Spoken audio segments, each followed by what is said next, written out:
Hey, Michael. Michael, is that you? What happened to your face, man?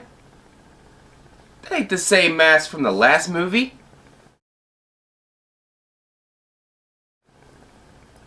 You can't go out of the house like that, Mike. You gotta tuck that damn mask in. Come on. Got it hanging out all over the sides. Tuck it in before you go outside. Come on. God, sorry, guys. Michael ain't listening too good today. He ain't looking too good either. And if you know what I'm talking about, you know that I'm talking about Halloween 5. The Revenge of Michael Myers.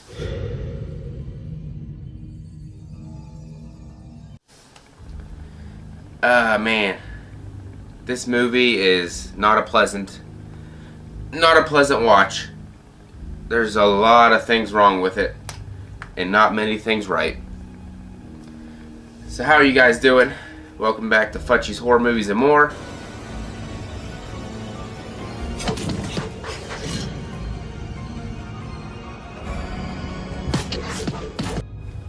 We're going to be talking about Halloween 5 today.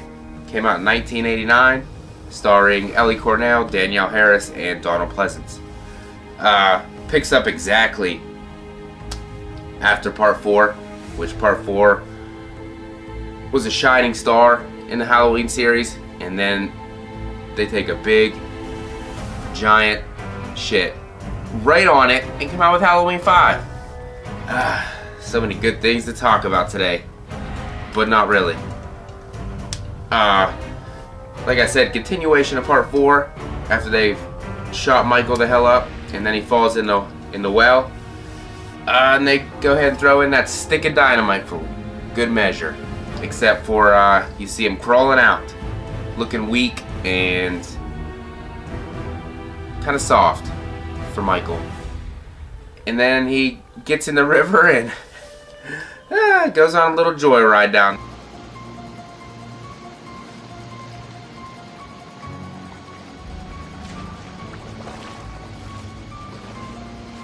Down there floating down the river, bobbing up and down.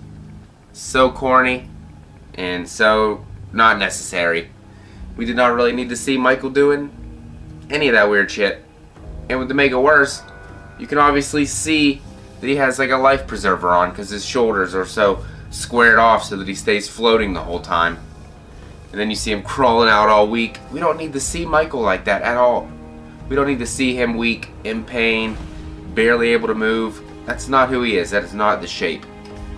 He's supposed to be indestructible, in the shadows, tough, powerful, not weak, having a hard time. And then another thing that don't make no damn sense. He goes to a hermit's house and he lives with them for a year. What were they doing for a year? He didn't think he should call the authorities to say, hey, I got this dude who got a bunch of bullet holes in him.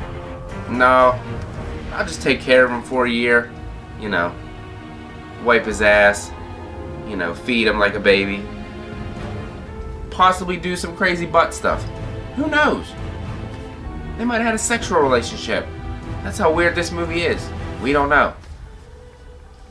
And to make it worse, now, continuing Jamie Lloyd's character, now she got a connection to Michael, a psychological connection to Michael. So everything that he's doing, she can see. Where does that come from? Nobody knows. But now they're connected and she knows that Michael's back, having seizures in the children's clinic. So, man, who knows where this one's gonna go. So, he kills the old guy that's been taking care of him because he didn't like the hospitality that much. So he takes him out and puts on that weird ass mask with the neck sticking out over the coveralls and the pointy nose.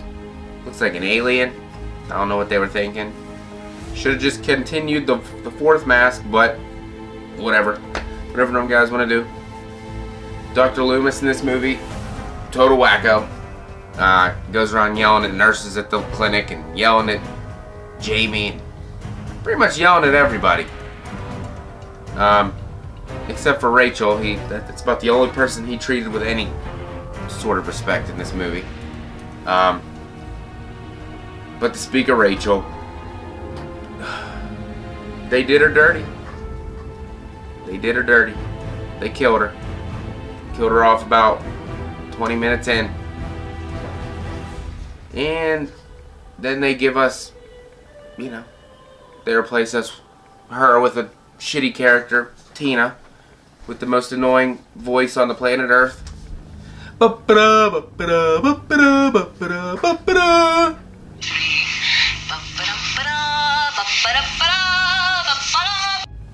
Nobody wants to hear that.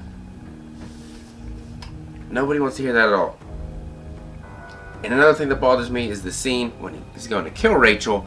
He's in a closet, and then he gets out like he's drunk, and he accidentally slept there last night, and he don't want her to see that he was there. So he's going to sneak out into the bar and walk down the hall. Michael, don't do that. She's standing right there. Just kill her. You don't need to go to the other room to set up this kill that had no meaning anyway. It was unnecessary. Just kill her right there and get on with your day. Instead, walk around like you snuck in and now you're trying to get back out. Another thing that drives me crazy. Whenever Tina is outside of the clinic waiting for Michael to come and pick her up, her boyfriend, Michael Myers is just walking around, her and her friend, in the background around trees. Mikey and I like it in the car. Oh, honey, don't worry about it. Right? I've just been in a weird mood all day. He's like literally right there. Like, I don't know if I should stand here or maybe I should go stand over there. It's totally up to you guys. Just tell me where to go. And to make it worse, he's holding a knife in broad daylight right behind him. And they can't see him. Michael doesn't do that stupid stuff. He hides a little better than that. This movie just drives me crazy. Like I said, Jamie in this movie is a mute. She doesn't talk until about halfway through at the end. And then she's stuttering. It's just not anything like part 4. And it just gets worse and worse.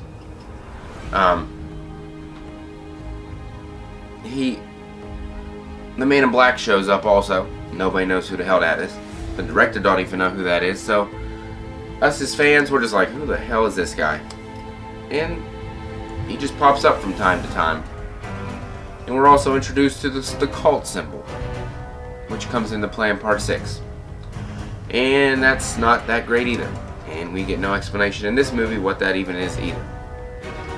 So if you're looking for answers in this movie, you are not going to find them. When Michael does show up, her boyfriend Michael, his kill's pretty cool, I gotta admit.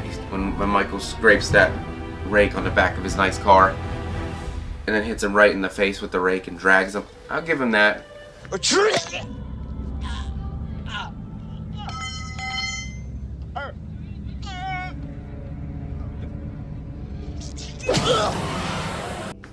I'll give him that kill, but that's honestly probably about it for this movie.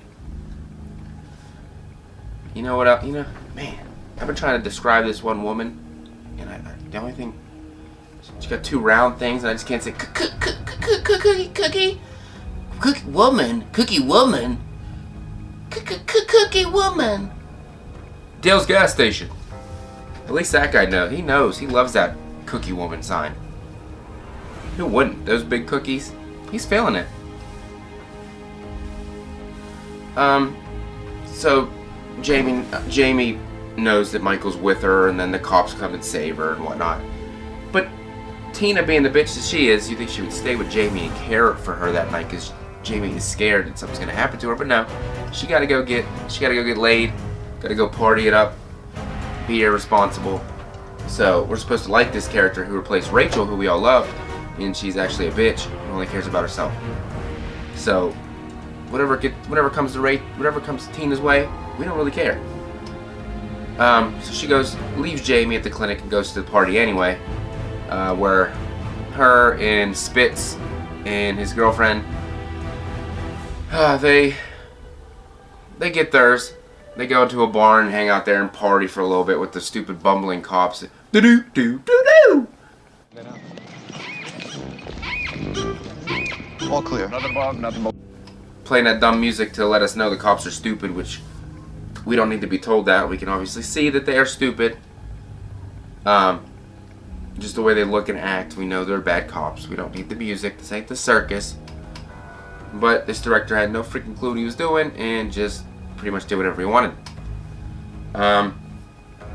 So Michael kills Spitz. I mean, the barn scene's pretty cool, creepy, because Spitz is dressed like Michael Myers too, so there's two Michaels walking around the barn. I like that. And Michael stayed in the shadows. That's the Michael we love. We don't like the Michael walking around bushes in broad daylight that we can see and looking like he's lost. So he does kill Spitz pretty cool with the pitchfork through his body, and it comes out the front. I'll give him that. But then get this whole car chase scene. Like that car's going through bushes like in lawnmower. Come on. It's just not.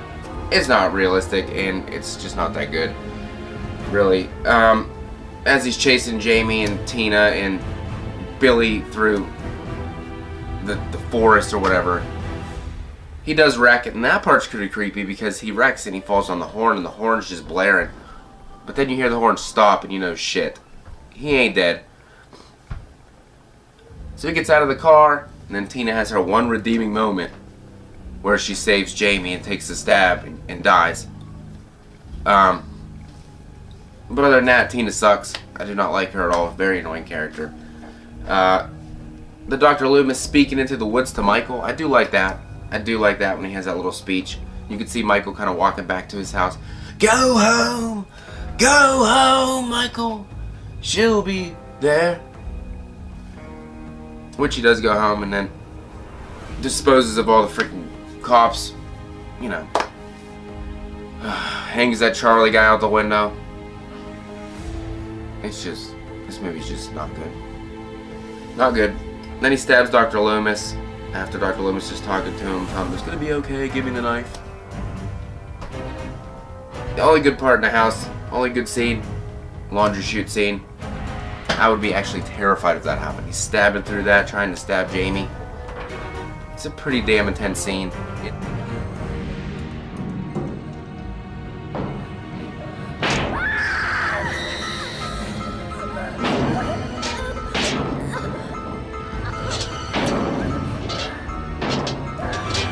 And I think he actually did stab her, but they didn't want to show it because it's a little kid and they didn't want to show her getting stabbed.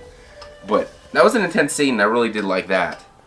The Myers house sucks, by the way. It's now a Victorian mansion, if you didn't know. Instead of just a little two-story. Rich people obviously live there. And Michael decorated it with thorn symbols on the walls now, so that's pretty cool. But yeah, that's another shitty part of this movie. One more thing I forgot to talk about. When they're in the attic, and Jamie gets Michael to unmask, why does he look like a girl? Why does he got long hair and like a ponytail? He looks like a chick.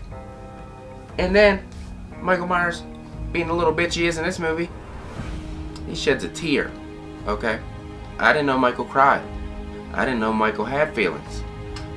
But that makes me very upset to know Michael is in pain, guys. He's hurting, and he needs our help. But no, seriously, that's terrible. Don't ever do that again.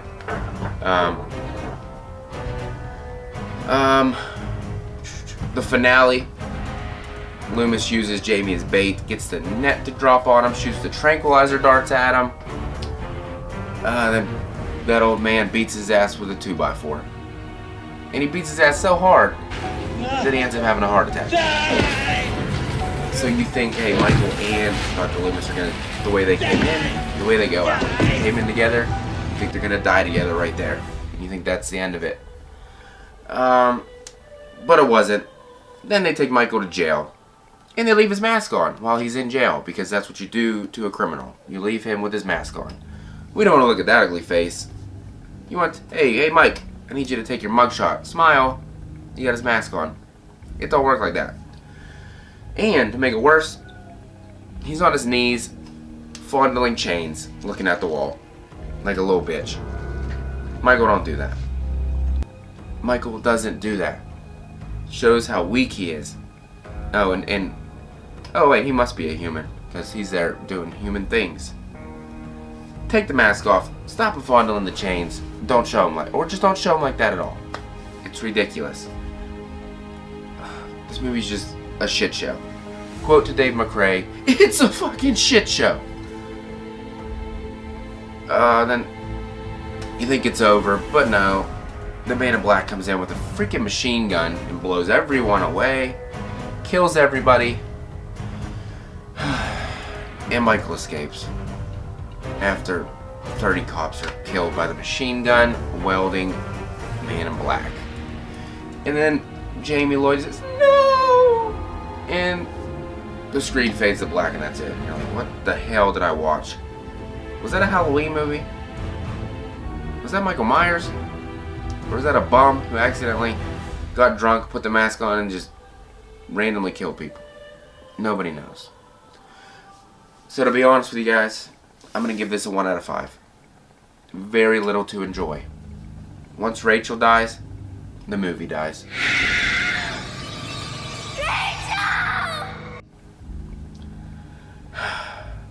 I gotta hear you guys' thoughts on this one. Hopefully you'll hit that like button, hit that subscribe, ring the bell, and every time a video's up, you'll be the first to know. And I'm gonna continue my series, bouncing back and forth between the Friday the 13th series and the Halloween series until it's all wrapped up. And then I plan on doing a ranking. So, you guys have a scary day.